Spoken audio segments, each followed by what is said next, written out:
नमस्कार, मैं उत्तम कुमार आपके पसंदीदा कार्यक्रम साजिश में आपका स्वागत करता हूं। 22 नवंबर 2022 की रात 10:30 बजे दिल्ली पुलिस को एक कॉल आती है।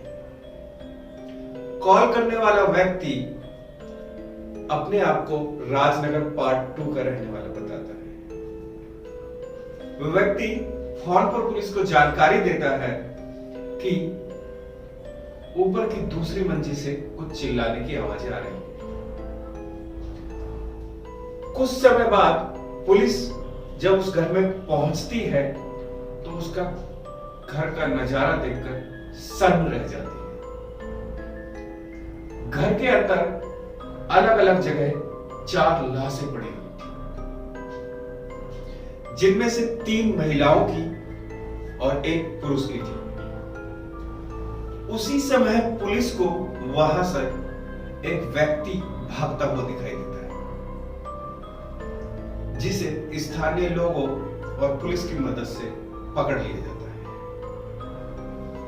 पुलिस को जब उस व्यक्ति और मरे हुए लोगों के रिश्ते के बारे में पता लगता है तो वो हैरान हो जाता है। वो व्यक्ति कोई और नहीं था, उस परिवार का बड़ा बेटा केशव था।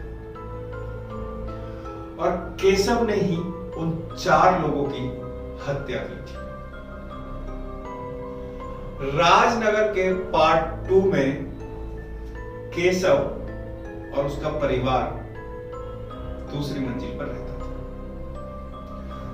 उसी के पहली मंजिल पर केशव के ताऊ का परिवार रहता था और दूसरे ताऊ उसके घर के सामने वाले घर में रहते थे। केशव कुछ समय से नशे का बहुत आदी हो चुका था, जिससे उसके परिवार के लोग तंग आ चुके थे। रोज घर में लड़ाई झगड़े होते थे। रोज के लड़ाई झगड़े से परेशान होकर घर के लोगों ने केशव को एक दिन नशा मुक्ति केंद्र में भर्ती करा दिया। दिन गुजरते रहे। एक दिन जब केशव की मां केशव से मिलने के लिए नशा मुक्ति केंद्र पहुंची तो वह केशव अपनी मां के पैरों में पड़कर गिड़गिड़ाने लगा और बोलने लगा कि मां, मैं बहुत ज्यादा परेशान हो चुका हूं। यहाँ पर आगे से मैं कोई गलती नहीं करूंगा, ना ही मैं कोई नशा करूंगा। आप मुझे यहां से ले चलिए। केशव की मां आखिर मां होती है। केशव की मां का दिल पिघल गया और वो केशव को घर ले आई।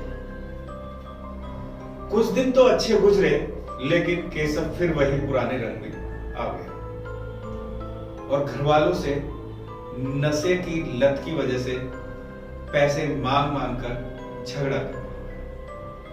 आए दिन केशव घर वालों से पैसे मांगता और झगड़ा करता। फिर आई 22 नवंबर की वो रात, जिस दिन झगड़ा इस हद तक बढ़ गया कि केशव ने अपने परिवार के 4 लोगों का कत्ल कर दिया। बताते हैं 22 नवंबर की रात को भी केशव ने अपने परिवार से नशे के लिए पैसे मांगे, जिसे उन्होंने मना कर दिया। इसी बात से गुस्सा होकर केशव ने धारदार हथियार से अपने परिवार के लोगों की हत्या की, जिसमें उसकी गर्दन और छाती पर वार किए गए। पुलिस जब अंदर दाखिल हुई तो पुलिस को केशव की दादी बिस्तर पर, केशव की माता पिता का शव बाथरूम में और उसकी छोटी बहन जो 22 साल की थी उसका शव कमरे में मिला। पुलिस को आता देख केशव वहां से भाग रहा था जब भी पुलिस ने उसे धर दबोचा।